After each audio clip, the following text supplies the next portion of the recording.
Okay, here we are. We're going to do something different. I have covered this story years ago, not nearly enough, and I want to introduce it to all of you tonight who may not be up to speed on this. It's a very dark subject. It's not happy, but it's real. Let me do something here.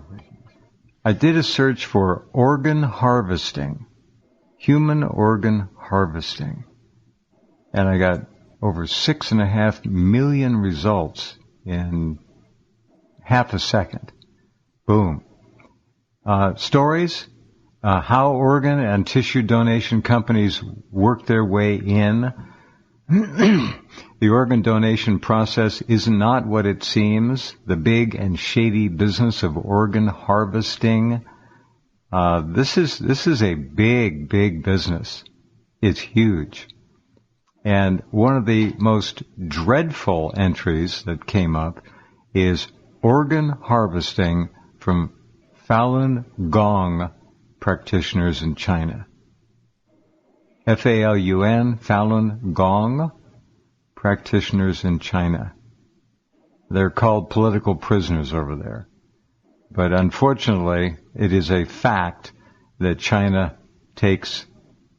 kills these people and takes their organs and makes a lot of money with it. All right? Just a fact. We're going to talk to somebody this hour who has been studying this for many years, immersed in it. His name is Mitchell Nicholas Gerber. And are you there, Mitchell? Can you hear me okay? Yes, Jeff. I'm grateful to be on your show. Thanks for having me on. Oh, you're more than welcome. Thank you for doing the work you do.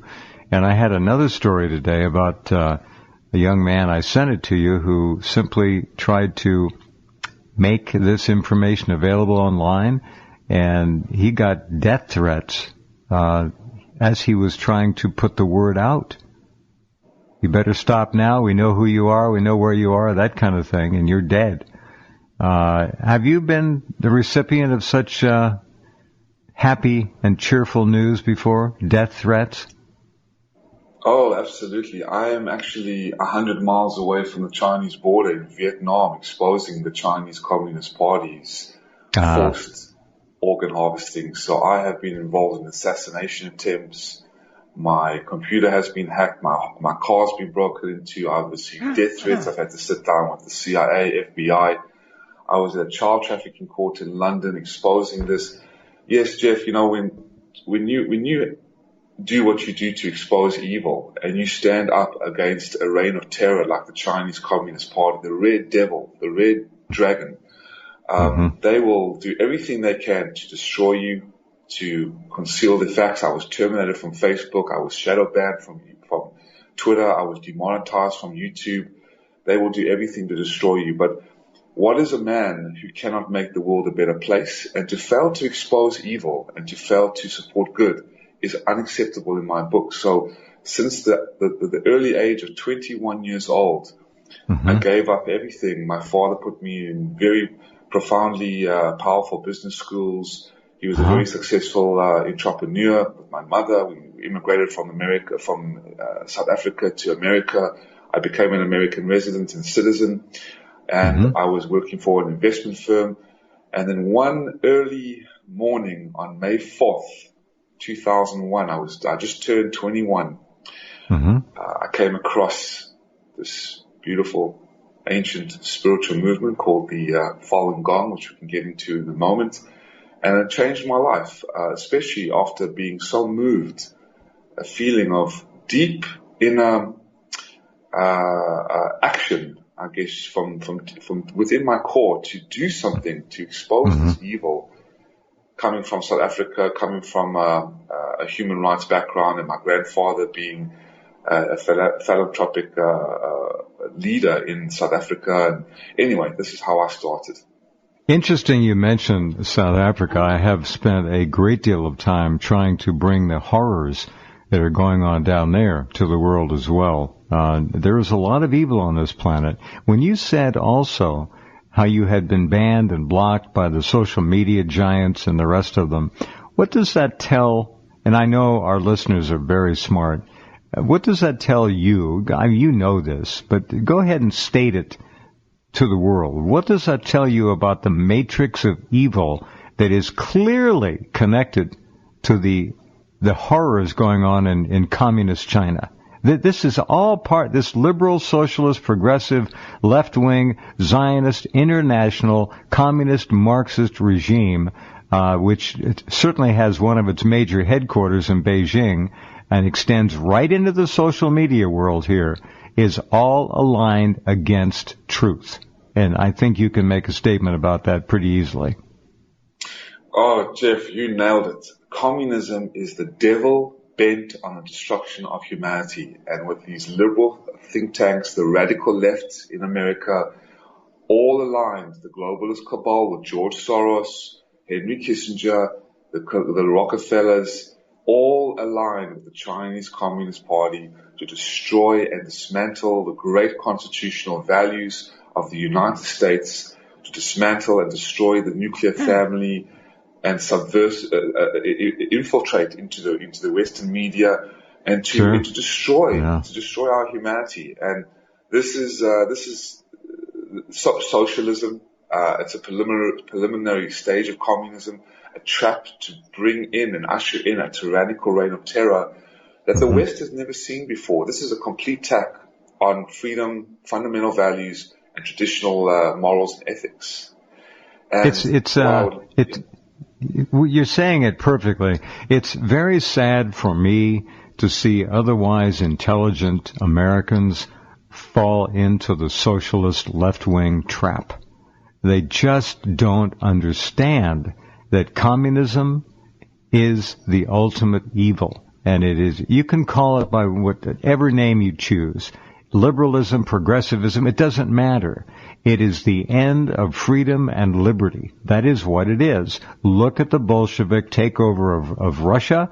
Look what happened, 100 million people dead.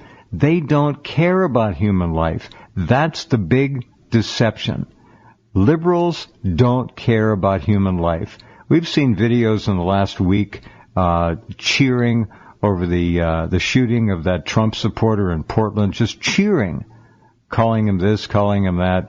And the mindless hordes that are in the streets now, many of them young white people, dumber than rocks and more dangerous than rocks because they don't understand.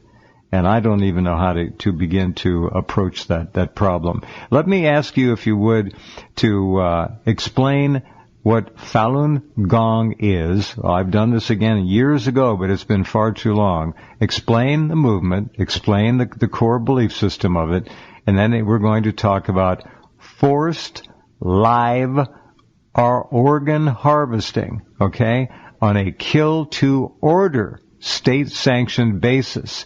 That's what's going on here.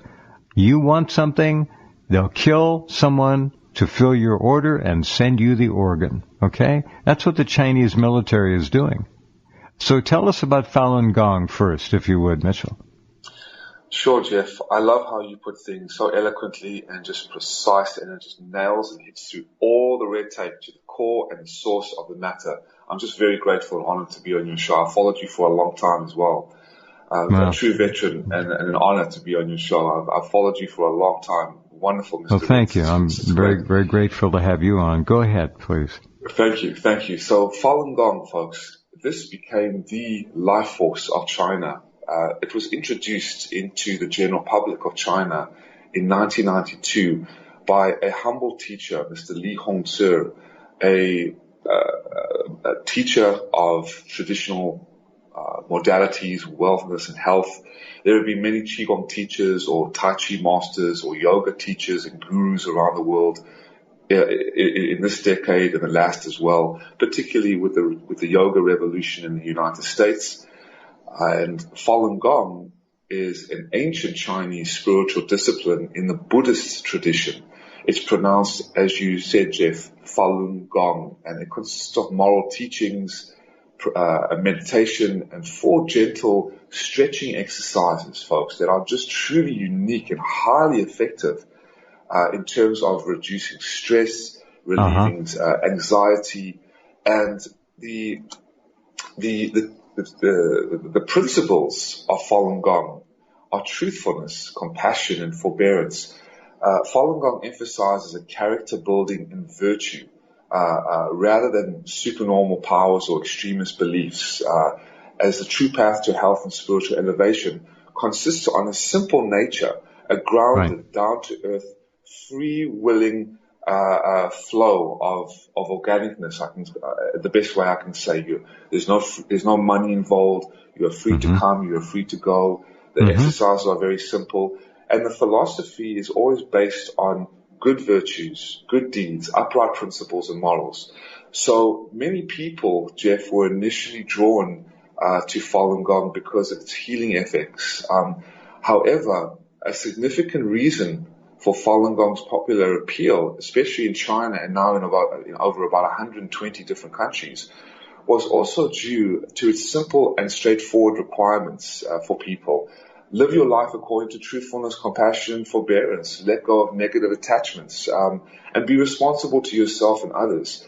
So when Mr. Lee came out and introduced this to the general public, about 200 people started to practice. Then only through word of mouth, in 8 years, between 1992 and 1998, over 100 million people practicing.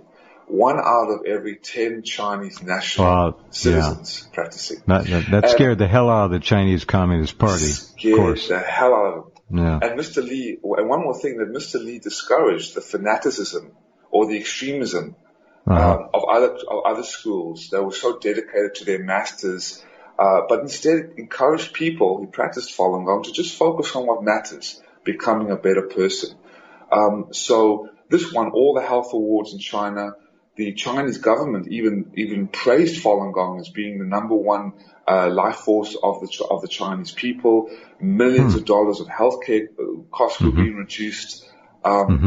There was even and I wanted to share this with you, that basically by 1999, the Chinese officials went so far as to quantify Falun Gong's benefits, such as when one official from the China's National Sports Commission, speaking with the U.S. News and World Report, declared that Falun Gong can save each person about $500 in annual medical fees.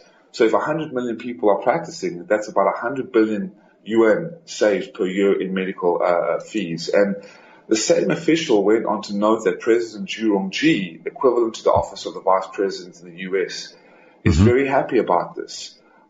Even as early as 1993, the People's Public Security News, the official newspaper of the Chinese Ministry of Public Security, praised Mr. Lee for his contributions in promoting the traditional crime-fighting virtues of the Chinese people, in safeguarding social order and security, and promoting rectitude in society.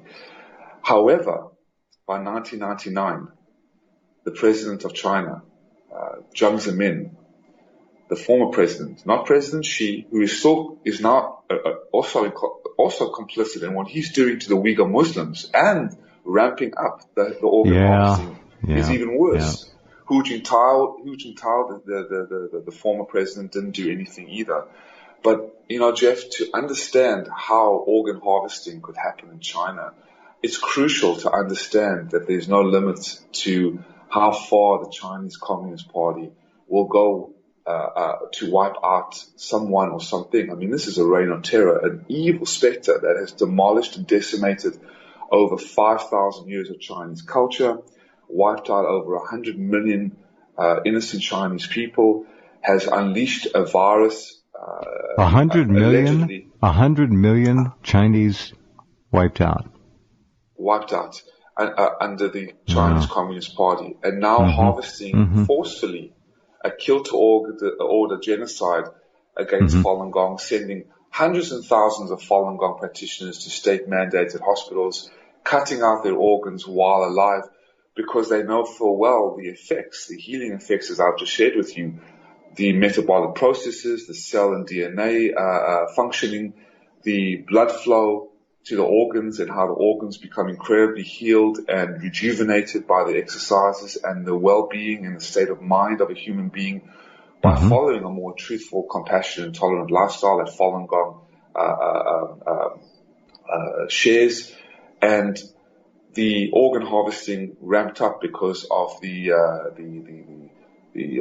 organs being incredibly healthy, just cutting them out of their bodies with a little bit of anesthetic, just to sedate the organ, the Falun Gong practitioner, the Uyghur Muslim, the Tibetan, and the house Christian. Mainly the Falun Gong. 95% of the organs come from Falun Gong practitioners, cutting their organs out under the careful watch of the Chinese military, and then making a multi-billion-dollar fortune off these organs for the last 20 years. Okay.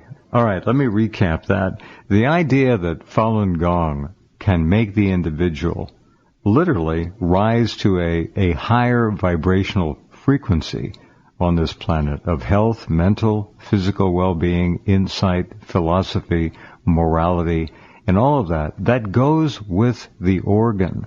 That's what they're selling. This is a 5-star organ, okay, compared to, take someone off the street in New York or whatever, a car crash victim.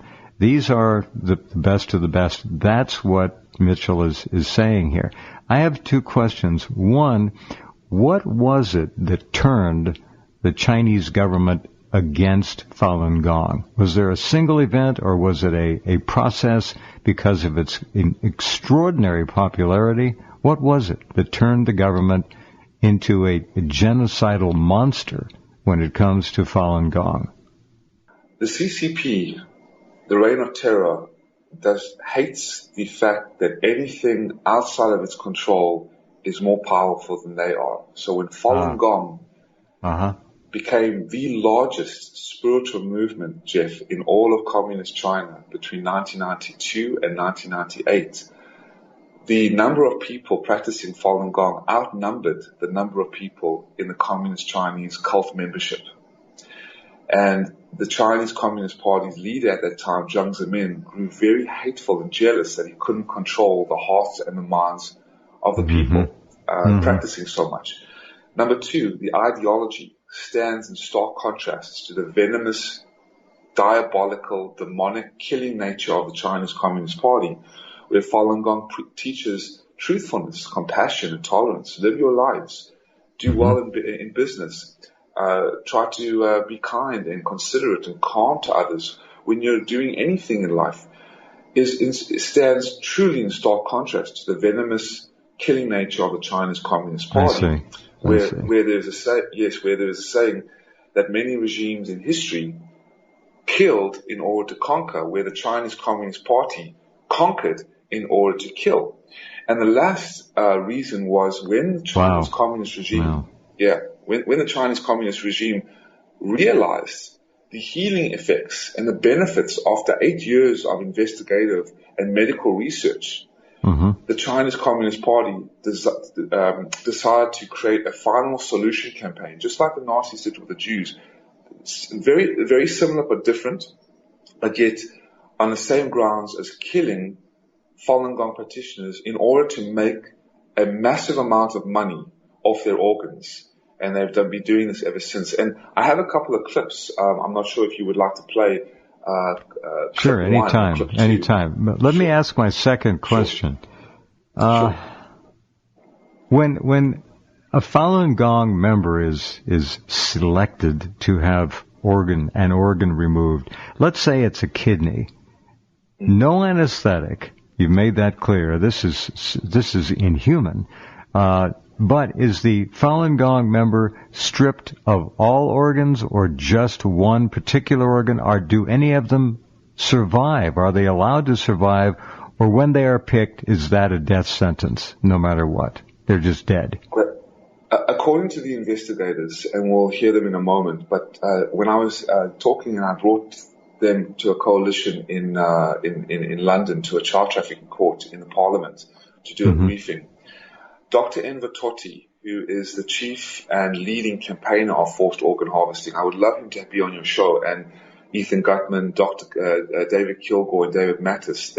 I'll give you after the show all their contacts. Dr. Enver Tohti has shared with us that they are sedated.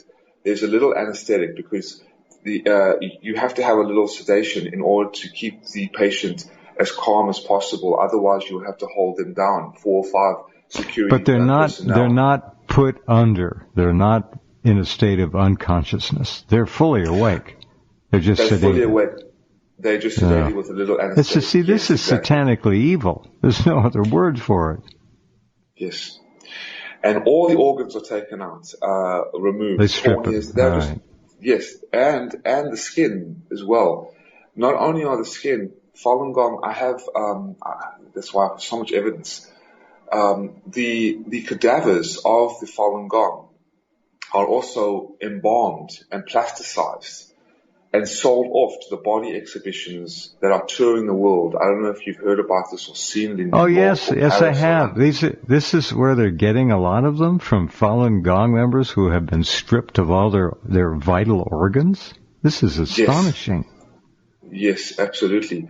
Bo Xilai, Bo Xilai, who was part of the Jiang Zemin regime in China, the former president, he led the embalming process and sold thousands of Falun Gong practitioners. Most of the bodies in the body exhibitions are put on display, and you can tell they're all Chinese, and they are Falun Gong practitioners. Some of them are Uyghur Muslims. Some of them can be house Christians and Tibetans, but mostly are Falun Gong practitioners. Yeah. Wow. All right. This is going on right now. Understand. And I have watched how the Chinese operate. I have tried to make the point clear that they are ruthless. They are not kind, enlightened people in the terms that I'd like to think of that. This other comment you made is very interesting, and it's that the Falun Gong practice responsibility to self and to others. We live in a culture now where no one is responsible. They're almost invariably victims. If anything is called out about someone's behavior, it's always immediately projected on someone else or some other set of circumstances to relieve them of any responsibility. No one is accountable for their behavior anymore. That's a generality, but it's fairly close to being, I think, correct. This is I wouldn't call it a religion. It's a way of living life. It's certainly not a cult. What label would you hang on it? And first of all, do you agree with what I said about the responsibility and no one is accountable anymore? It's not popular to be accountable. Oh, Jeff, you nail it every time. This and to add to your point, the Falun Gong is a spiritual mind and body practice, very similar to Chinese yoga, Tai Chi, Qigong.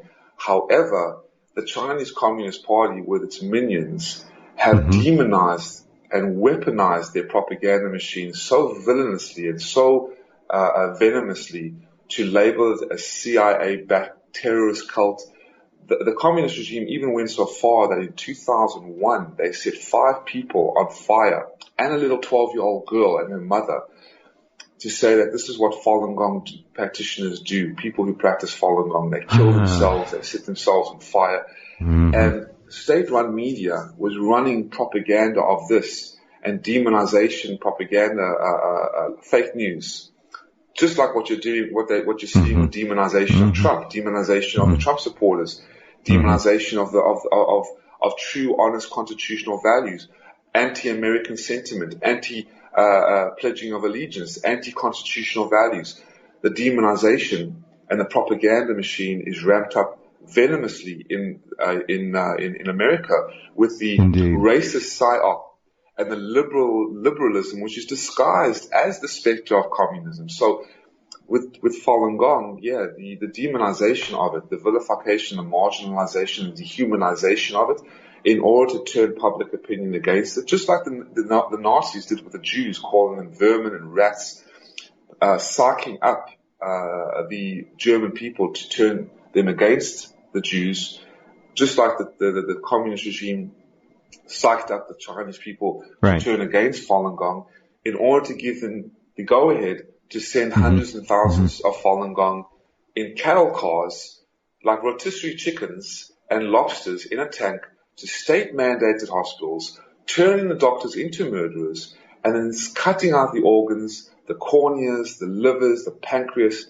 And these poor people, these living, breathing human beings are literally aware of everything that's going on. I cannot believe the level of inhuman. It's not of this earth.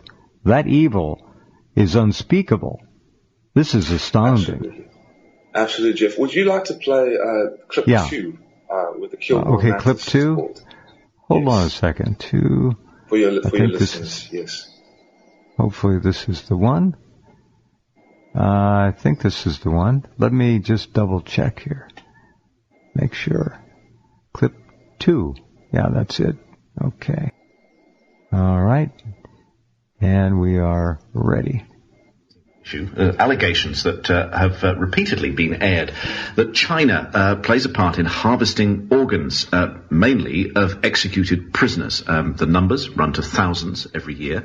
Organs then get sold on for transplants. It's always been vehemently denied by the Chinese government. But here in Britain, representatives of a campaign called Forced Organ Harvesting have been looking at the issue, and they've gone as far as presenting their latest findings to the British Parliament. 2 representatives join us here in the studio. Welcome to David Kilgore, former member of the Canadian Parliament, and Ethan Gutmann, author of several books on China, who've both been involved in the investigations, are here to tell us a little bit more.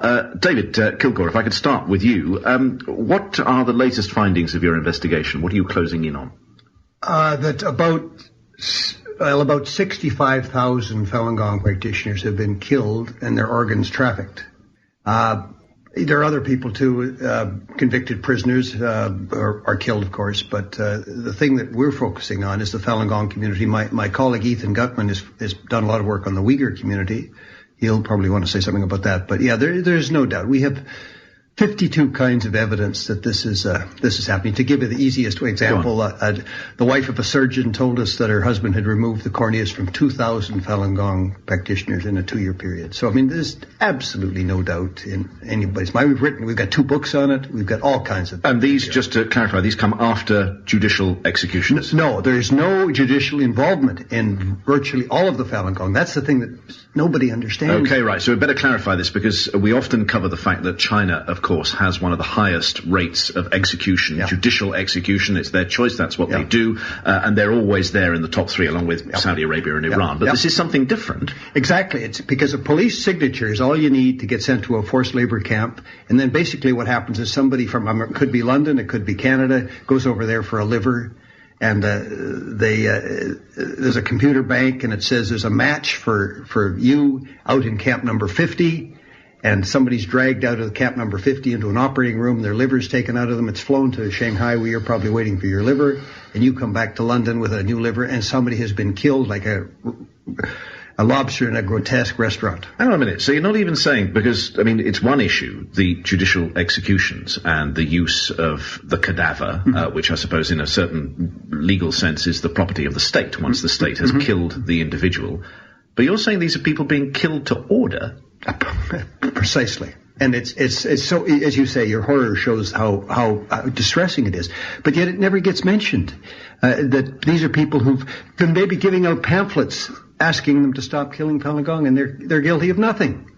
The allegation and our findings are shocking. I mean, to us, this is a form of evil we have yet to see on this planet. This is a new form of evil. I'm David Matus, and with me is David Kilgore. We've been asked to investigate allegations that there has been harvesting of organs of Falun Gong in China. That the donors, the Falun Gong donors, are unwilling. Then they have been executed in the process, either for the purpose of the transplants or after the transplants, and that their bodies are cremated. That was the allegation we were asked to investigate. David Kilgore is a former member of Parliament and former cabinet minister for Asia Pacific, and I'm a Winnipeg lawyer doing immigration, refugee, and international human rights law in Winnipeg. We were asked to investigate this allegation by the coalition against it's a coalition investigating allegations of persecution, coalition to investigate the persecution of Falun Gong in China, which is based in Washington, D.C. We were asked to do this a couple months ago, and we have now done our investigation, and we're producing this report. We were not paid. We were doing this as volunteers, and we're not associated officially with anyone. We're just acting independently from everyone and doing this investigation. We pursued every investigative trail we could find. In the report, you will see that there are 18 different avenues of proof and disproof we considered and evaluated. Our bottom line conclusion, after considering everything as best we could, was that the allegations are true. We believe them to be true, that this harvesting is indeed happening. That conclusion comes not from any one of these different 18 categories of evidence that we looked at, but by assessing everything all together. Altogether, they paint a whole picture. All the evidence we looked at either corroborated the allegations or, in some cases, where we were looking at possible disproof, did not disprove the allegations. We do know for a fact that the Falun Gong are depersonalized, dehumanized, and marginalized, repressed, persecuted, both in word and in deed, in the most vile ways possible. For this sort of allegation to be true in Canada would involve a very large step from where we are. But in China, it's not that big a step from where China has been. Okay, very good. It's really encouraging to see the level of competence that is being drawn to look at this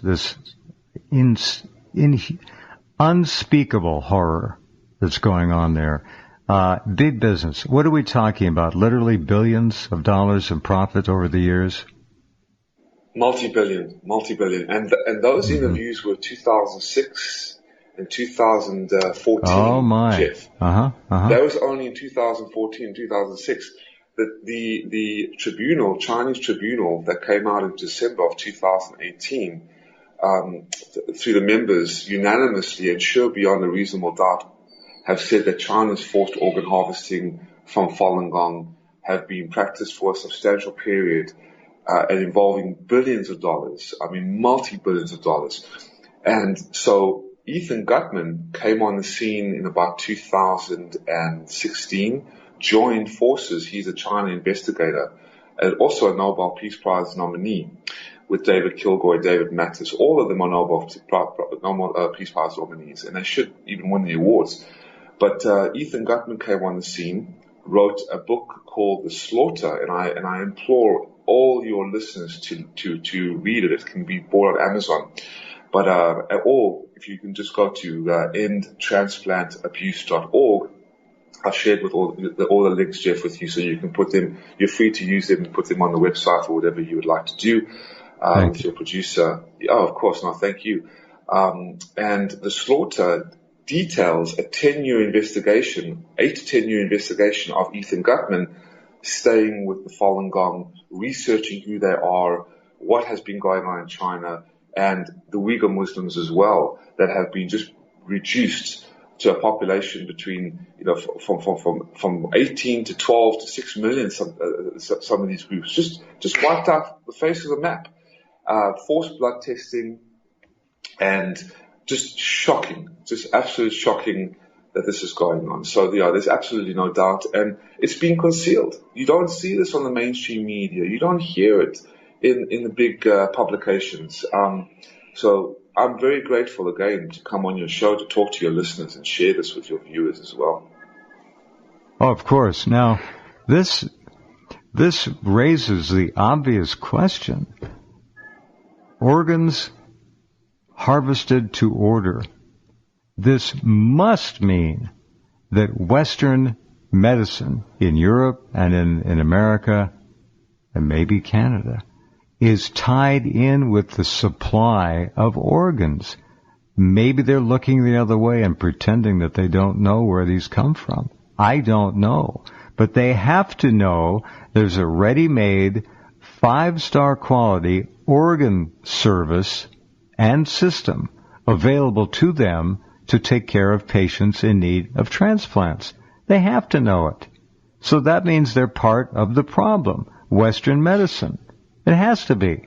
Or am I out of space here? Did I run out of room? I don't think so.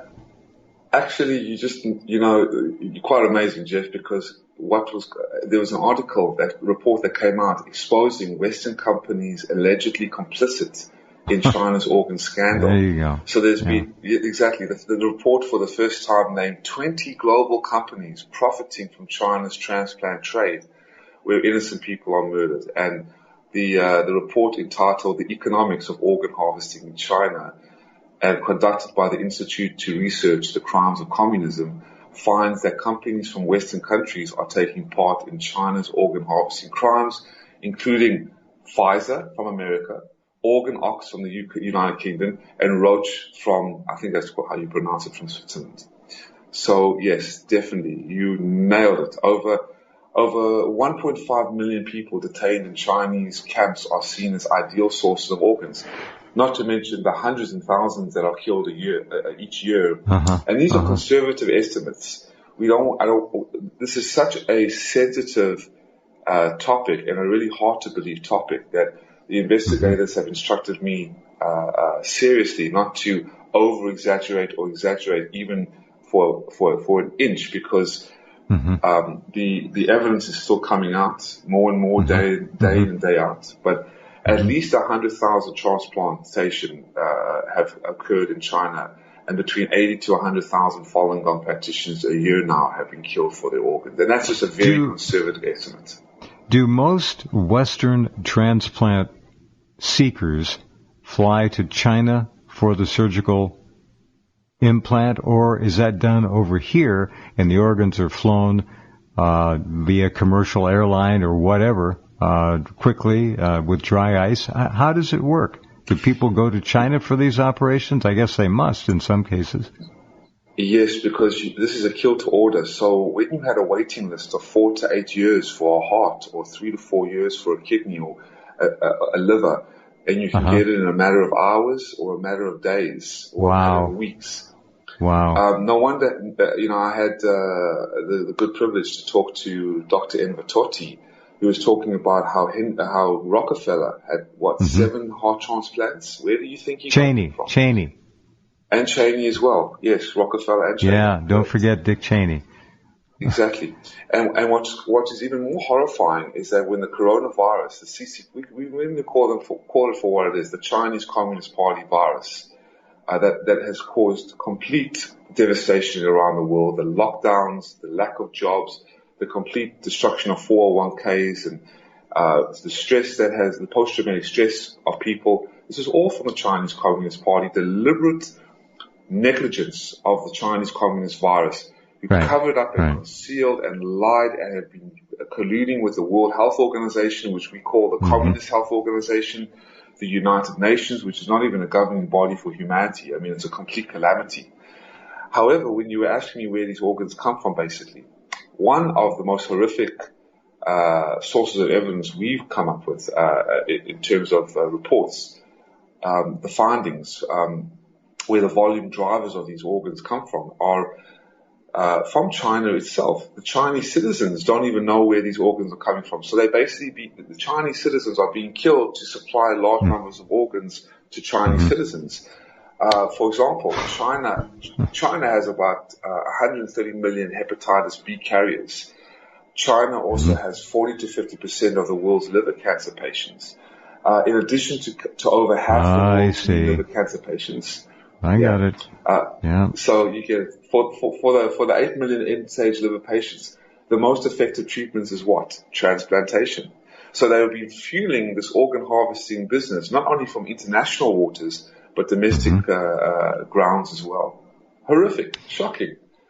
Totally leaves you speechless. There must be specific hotels there to accept Western travelers who come over for transplants from Europe and the U.S.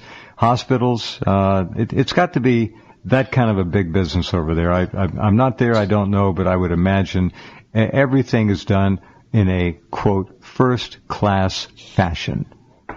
Jeff, I tell you, when we heard about what was going on, I mean, I came to learn about Falun Gong and started to practice Falun Gong in 2001. But we didn't know about the organ harvesting until 2006 when the Honorable David Kilgour and David Mattis came out, as you just heard on the clip, in 2006. Yeah. But then what was more horrifying as well is that we realized that the 610 office, which is a Gestapo-type kind of Nazi office, just like the Gestapo, the 610 office created by the former president of China in 1999, 1 month before the complete ban on Falun Gong. It's completely illegal, even to this day, to practice Falun Gong in China. He created, with his minions, his gang of scoundrels, a 610 office that sits right on top of the Chinese Communist Party, that controls all levels of government, economic, social, and political policies and mandates, for one mission and one mission only: to eradicate Falun Gong, declare war on it, destroy them, bankrupt them financially, and kill them for their organs to fund a multi-billion-dollar organ harvesting business for the last 20 years. Now, some more evidence I want to bring your way is that this is from the World Organization to Investigate the Persecution of Falun Gong. And this organization has conducted investigations targeting 891 organ transplant hospitals, over 10,000 organ transplant surgeons and specialists. They've made multiple rounds of searches and analysis from hundreds and thousands of media reports, medical papers, cached hospital web pages and databases. And their investigations have gathered that the CCP's criminal evidence from more than 2,000 telephone investigations, as well as over 10,000 items of data evidence. 44 phone investigations, recordings, and over 1,800 items of data evidence. I mean, it's all out there.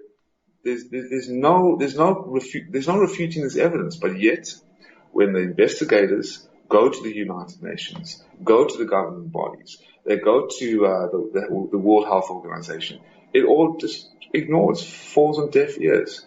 However, there's been 4 countries, only 4, which is very disappointing, because you should be banning organ tourism from China, especially knowing what's going on for the last 20 years, for the last 5 years, for the last 3 years, but they haven't done it. There are only 4 countries that have actually banned organ tourism. Funnily enough, Israel.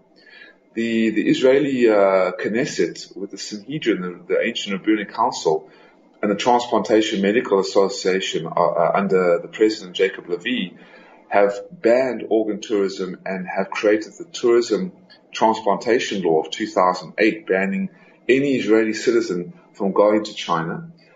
The second country is Taiwan, the very courageous Taiwanese that have been fighting as well, a battle of being taken over, just like their brother Hong Kong, which is now just being completely invaded by the Chinese Communist Party.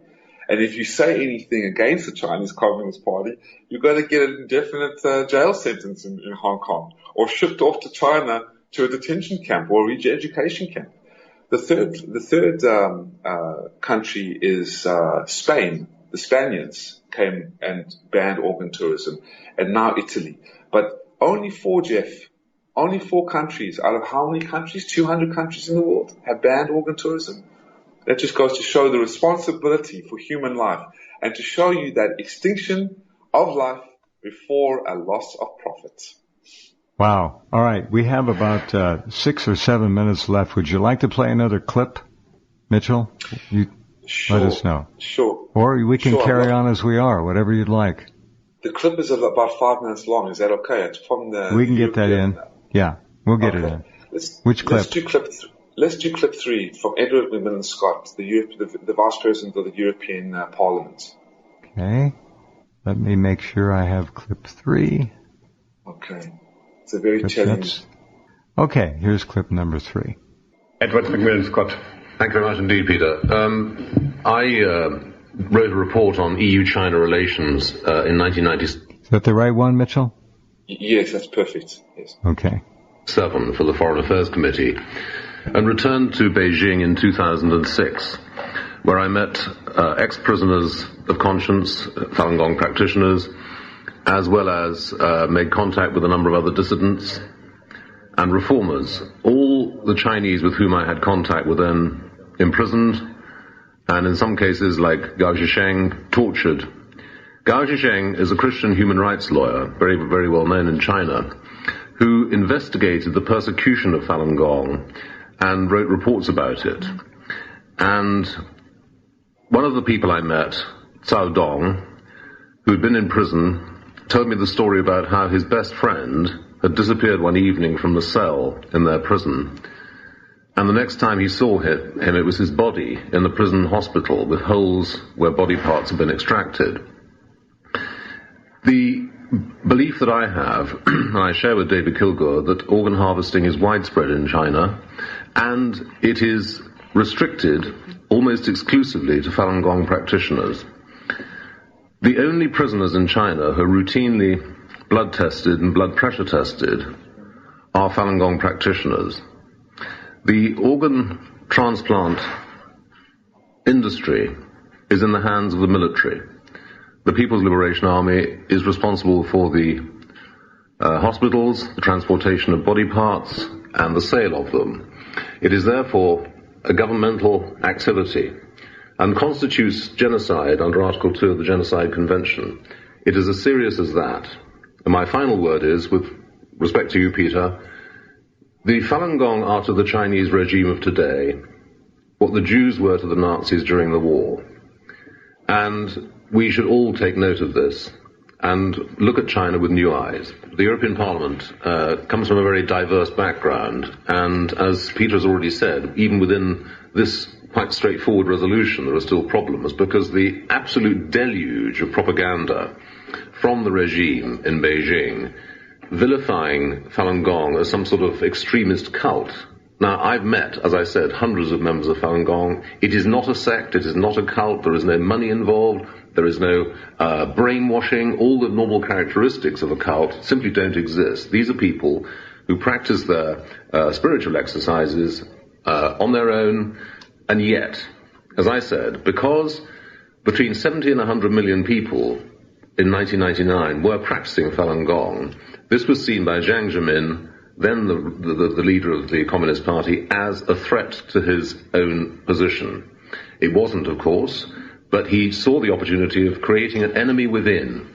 Just as during the war, the Nazis singled out the Jews as a special characteristic and did what they did to the Jews. The same is happening today to Falun Gong in China. That is why it is genocide. That's why I say it's so serious. As to whether we can convey this to all the members of the European Parliament, it's quite difficult. It is quite difficult, but we're trying, and that's what this press conference is about. There'll be other activities today and beyond. Jeff? I will maintain my campaign, especially until the people I had contact with are released from prison. Okay, very good. Now let's wrap this up here. Falun Gong today in China, driven totally underground, mostly underground, or is it still spreading because of its grace and its decency? What's happening? It is spreading, but it is still underground. It's completely forbidden in China. But if people would like to learn about the exercises, since we haven't got much time, they can more than welcome do so. It's in practice in over 120 different countries. The exercises are really good. And actually, there was a tweet from Doctors Against Forced Organ Harvesting just today that it's really healthy. But faluninfo.net and endtransplantabuse.org. Okay, Thank you, Jeff, Todd, that's okay. Hold on. Todd, would you turn that down, please, a little, so I can get give me that address again, please, Mitchell. faluninfo.net. Falun, F-A-L-U-N, info, faluninfo.net. Okay, there's one. Yes. And endtransplantabuse.org. Endtransplantabuse.org. Okay, we got him. And one more I wanted to share with you quickly, Jeff, is a really good book called How the Spectre of Communism is Ruling Our World. If people would like to read it, this is free at theepochtimes.com.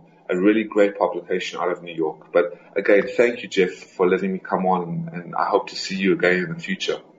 Well, I'd like you to come back and spend more time on this, but even, I think, more importantly for some Americans, have you addressed the idea of what communism is and how it is clearly out to take this country down and remake it? That's critical. So we need to help educate people in that regard as well. Mitchell Nicholas Gerber, thank you, sir. I salute you. I honor you. Be careful. You've got a lot of new friends tonight, and I hope you continue to do everything so well that you're doing. And we'll get there. We'll get there. Thank you, Jeff. Take care. God bless. Okay. Good night, Nicholas. Okay, Mitchell Nicholas Gerber, and what a story, huh? Okay, back with you tomorrow night. Be thankful that we don't have to face that in this country. At least not yet.